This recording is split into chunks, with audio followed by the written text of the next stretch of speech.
Good day, my wonderful people of God. I am so happy to appear before you this afternoon. Previously, this is not my message. This is not the message I prepared for today, but I was led to speak on this to follow up on my previous message, asking a question: Why do the ministers of God these days never rejected offerings that is not made for God? Now, I gave illustration in that particular series stating how Elisha rejected an offering from a healed Naaman. When Elisha rejected that offering, the servant from the back went and collected it. So last night I was in my trance. God opened my eyes to speak on this particular issue. One, I have to ask these questions to all the spiritual heads, the pastors, the native doctors, and the medical doctors. In the olden days, things of God are being run on sympathy.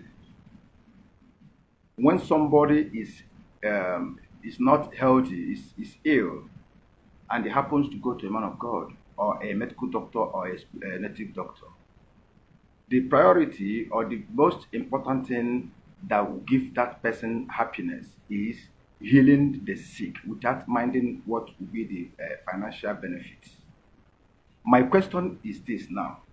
When Elijah rejected the offering and the servant collected it from the back, that shows that we have two classes of ministers today, because the servant of Elisha have stayed long with him, so he knows the ethics and the criteria on the ministerial work. Today, I want to tell you categorically that so many pastors today are not the priest, but they are the servant of Elisha. So my question goes this way: Are you a priest or are you a servant of the priest? Remember, what happened to the servant of the priest? Because he have no direct communication with God. He is a kind of an apprentice trying to wait for God's approval for him or her to start a full-time ministry. Because Elisha waited patiently with Elijah before he was blessed. Then this servant refused to wait patiently for his own time to come. They jump into the ministry by collecting one thing or the other, by having the interest of their personal life oppressed. So my question today is this: Are you a minister or are you a servant of the minister? 90% of the people today who claim to be ministers and pastors of God are the servant of the minister, not the ministers. I don't know whether you get my illustration. I said 90%. If I can say 95% of the pastors, of the ministers, of the JOs and the Mama GOs and the doctors and whatever today are not the priest, but the servant of the priest. Because the priests are not interested in the material things, but the servant of the priest are most interested in the material things. If you watch today, so many pastors who call themselves priests of God are even indulging in different kinds of things. Some act movies, some go to play music, some do one thing or the other. All are in the name of making both ends meet. There is no way you can serve God and as well serve the table. If you want to serve God, you serve God according to his ordinances, according to his benefit, according to the right things of God. Because immediately you walk according to the light of God. I want to tell you, the blessing of God remains unstoppable. It can never finish. It can never stop you on the road.